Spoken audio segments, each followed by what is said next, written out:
ओम श्री गणेशाय नमः। राधे राधे एवरीवन। आज की वीडियो में हम जानेंगे कि गणेश जी का विसर्जन कैसे करते हैं। तो देखिए, चाहे आप घर में विसर्जन करें या नदी तालाब के किनारे जाके विसर्जन करें, विसर्जन की विधि एक जैसी ही रहती है। आपने चाहे कितने भी दिन की स्थापना की हो, 1.5 दिन, 3, 5, 7, 9 या पूरे 10 दिन आपने स्थापना की हो, विसर्जन की विधि सेम रहती है। तो चलिए अब जान लेते हैं कि हमें विसर्जन कैसे करना है। सबसे पहले तो जब भी आप गणेश जी की स्थापना करें, मिट्टी की मूर्ति आप लेके आएँ, इको फ्रेंडली मूर्ति लेके आएँ, ताकि आपको विसर्जन में कोई दिक्कत ना हो और प्रकृति को कोई भी हानि ना पहुंचे। विसर्जन जब आप करेंगे तो विसर्जन से पहले धूप दीप जलाकर हमें गणेश जी की आरती करनी है। तो धूप दीप जला लेंगे, रोली से हम गणेश जी को तिलक कर देंगे। गणेश जी को, रिद्धि सिद्धि माता को, दीपक को, कलश को, सभी को तिलक करके हम चावल समर्पित कर देंगे। उसके बाद अगर आप फूल लेके आए हैं तो फूल समर्पित कर दें, फूल माला लेके आए हैं तो फूल माला चढ़ा दें। अगर आप तट पर जा रहे हैं पूजा करने के लिए, तब भी हमें चौकी से गणेश जी को उठाने से पहले हमें धूप दीप से पूजा करनी होती है, भोग प्रसाद समर्पित करना होता है। इस दिन आप मिठाई का भोग जरूर लगाइएगा। कोई भी मिठाई बना सकते हैं या बाजार से ला सकते हैं। मिठाई का और जल का भोग हम समर्पित कर देंगे। साथ ही जब भी कोई घर से विदा होता है तो उसे दही चीनी खिला के विदा करना शुभ माना जाता है। तो विसर्जन के दिन आप गणेश जी को दही चीनी का भोग जरूर लगाइएगा। इसके बाद हम आरती उतार लेंगे। तो बहुत प्रेम पूर्वक हम गणेश जी की आरती उतारेंगे। आरती उतारने के बाद हाथ जोड़कर गणेश जी से प्रार्थना करेंगे, हे भगवान, मैंने इतने दिन तक आपकी स्थापना की घर में, अगर इस दौरान मुझसे या मेरे परिवार के किसी भी सदस्य से कोई गलती हो गई है तो मुझे क्षमा करना, हमारी मनोकामनाओं को पूर्ण करना और अगली वर्ष आप जल्दी आना। ये कह के फिर हम जितनी भी चीज़ें हैं, जितनी भी मूर्तियां, सबको अपनी जगह से हिला देंगे। पहले गणेश जी की मूर्ति को हिलाएंगे, फिर रिद्धि सिद्धि माता को, कलश को, जितनी भी हमने स्थापना की है जिन जिन चीज़ों की, सबको हम हिला देंगे अपनी जगह से। उसके बाद हमें विसर्जन से पहले गणेश जी को गुलाल लगाना होता है। अगर आपके पास गुलाल है तो गुलाल लगा दीजिए, नहीं तो आप सिंदूर या रोली भी लगा सकते हैं। तो यहाँ पर हमने रोली लगा दी है गणेश जी को। अब हम कलश उठाएंगे। तो पहले कलश उठा लेते हैं। बहुत ज़्यादा सवाल पूछा जाता है कि कलश में रखे सामान का क्या करना है। तो चलिए एक एक करके मैं आपको बता देती हूँ। जो नारियल है, ये नारियल तोड़कर हम प्रसाद के रूप में सबको बांट देंगे। इसके बाद जो पत्ते हमने लगाए हैं, पत्ते आप गमलों में रख दीजिएगा। किसी भी पौधे के गमले में ये खाद बन जाएगा। कलश में जो जल है, इस जल के छींटे पहले हमें पूरे घर में लगाने हैं। उसके बाद इस जल के अंदर से जो सुपारी और सिक्का है, ये हम निकाल लेंगे। आप चाहें तो सुपारी को आप पौधों में डाल सकते हैं या अपने पास भी रख सकते हैं, और सिक्का भी हम अपने पास रखेंगे। तो सुपारी सिक्के को आप किसी दूसरी पूजा में भी यूज कर सकते हैं। इसके साथ ही जो जल है वो हम पौधों में सींच देंगे। तुलसी के पौधे में नहीं सींचना, बाकी किसी भी पौधे में आप इस जल को सींच सकते हैं। आप देखिए, बहुत ज़्यादा सवाल आ रहा है कि जो गुड़ और नारियल है, इसका क्या करना है।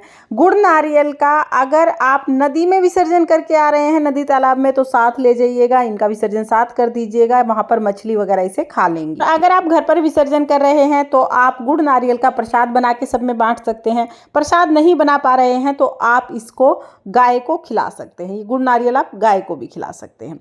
इसके बाद देखिए, जो भी भोग प्रसाद हमने चढ़ाया है, विसर्जन से पहले जो भी आप मिठाई या भोग प्रसाद चढ़ाएंगे, वो विसर्जन के बाद हमें सब में बांटना होता है। अगर आप तट पे भी जा रहे हैं तो हम साथ लेके जाते हैं, वहाँ पे विसर्जन के बाद प्रसाद सबको बांट देते हैं।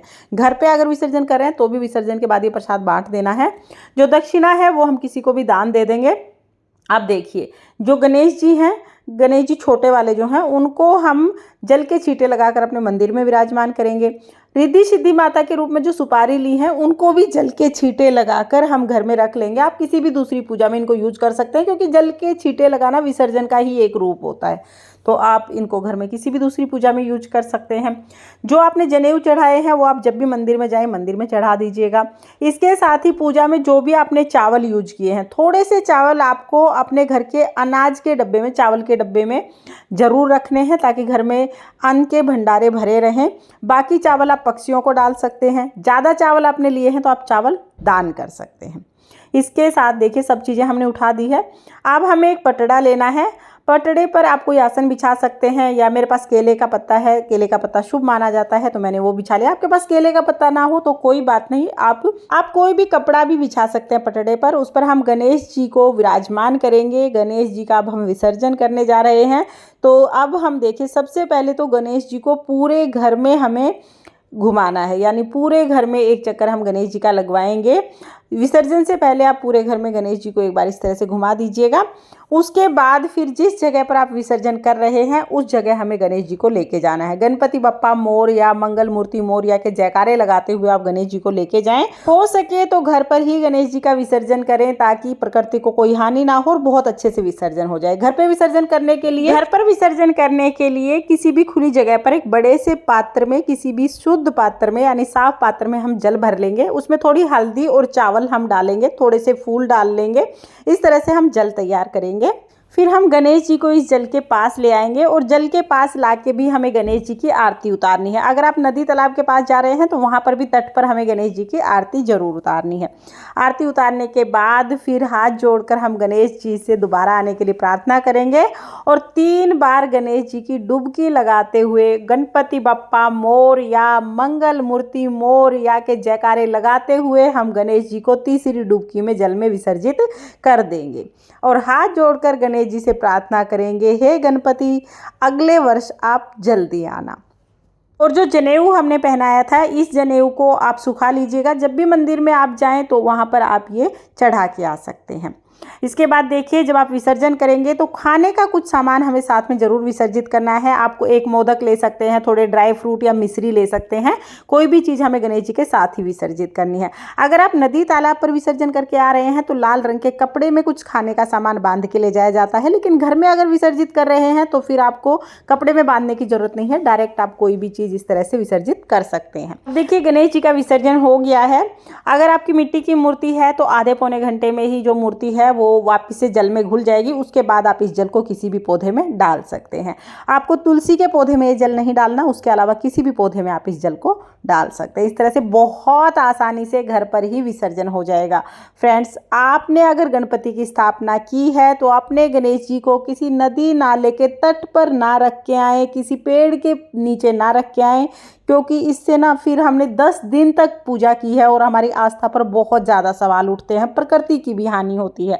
आप घर पर बहुत आसानी से गणेश जी का विसर्जन कर सकते हैं। आजकल तो बहुत सी जगह पर नगर निगम के द्वारा बड़े बड़े टैंक बनाए जाते हैं गणपति के विसर्जन के लिए, तो आप चाहें तो वहाँ पर जाकर आप विसर्जन कर सकते हैं।